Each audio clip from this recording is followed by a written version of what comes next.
Hello, everyone, and I'm glad that you're able to get with me today. I have a few kitchen hacks or tips that I would like to share with you. Um, the first one that I wanted to share with you is whenever I'm cooking a meal, no matter what the meal is, I always clean up as I go along. I never wait until I'm finished to clean up. If you do that, you will more than regret that you never cleaned up, as you were preparing your meal. That is what I tend to do, and I encourage everyone else to do it as well. The second one is definitely invest in a good quality paper plate, like lasagna, or messy foods or things that are sloppy. Um, One of the ones that I like to use is a good quality brand like Chinette. The soak through on it doesn't tend to seep, and it's not of a flimsy, weak quality caliber plate. So definitely consider something along the lines of a Chinette or similar. The third one is avoid good waste and clean out your fridge about every week to 10 days. And that is also where you can go and take out certain foods that didn't get consumed that you could actually take and go and create other meals with it. And I'll get into that more in a future upload that I do that has to do about that.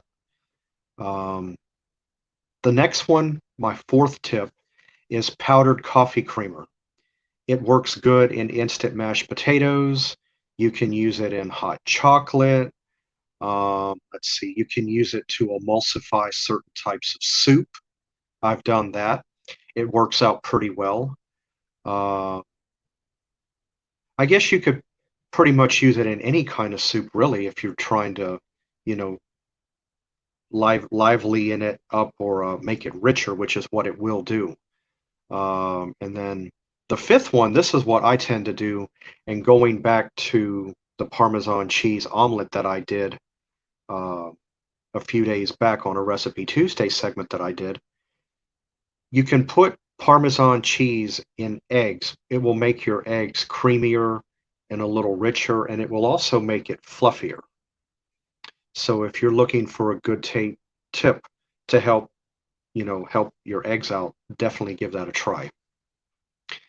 My next tip is if you're making a dessert and it calls for powdered sugar, but you don't have any, that's an easy fix. All you have to do is take your existing granulated, put whatever you need in a blender and chop it up for about 45 seconds a minute, and then take the lid off after you turn the blender off, and voila, you've got powdered sugar.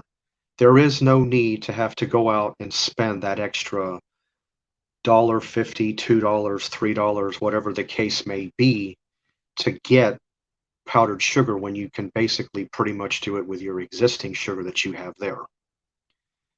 Um, the next tip I have for cornstarch is you can use it as a healthy form of talcum powder. Instead of using, Gold Bond, which is medicated, I know, or Johnson and Johnson, you can just as easily use it talcum powder for, cornstarch. I mean, in place of the talcum powder, it works very well. Also, this is for the men. If you tend to shave, and let's say you cut yourself, it's going to happen. There's no way around it. You can wet your finger and go over to the cornstarch box and you can dab it where you have nicked or cut yourself, and it will stop the bleeding. That's an old tip that I learned from my dad. In turn, he learned it from his oldest brother. Another tip I have, number 8, is if you're making any type of hot cereal, oatmeal, which is also a hot cereal, French toast, pancakes, let's say it calls for vanilla extract and milk, but you don't have any or you're running low.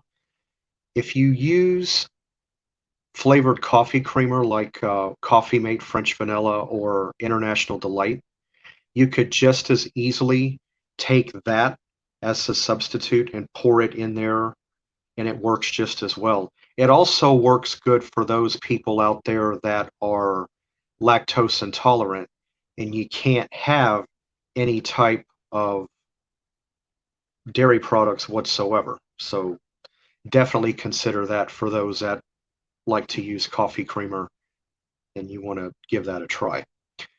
My last tip that I have, my ninth tip, is if you like to use parsley, oregano, basil independent, as they are, but let's say you are running low on one or more of those spices, but you tend to have a small uh, thing of Italian seasoning, you could just as easily go over and put that in there, and that fills the void of the other ones. And it works just as well, sometimes, if not a little better. So, anyway, that's a few of my kitchen tips, hacks that I have that I wanted to go and share with you guys. If you have tried any of these, let me know down in the comment section if you have, or if you can think of some others um, that you can include as a tip or a hack. I would love to hear it.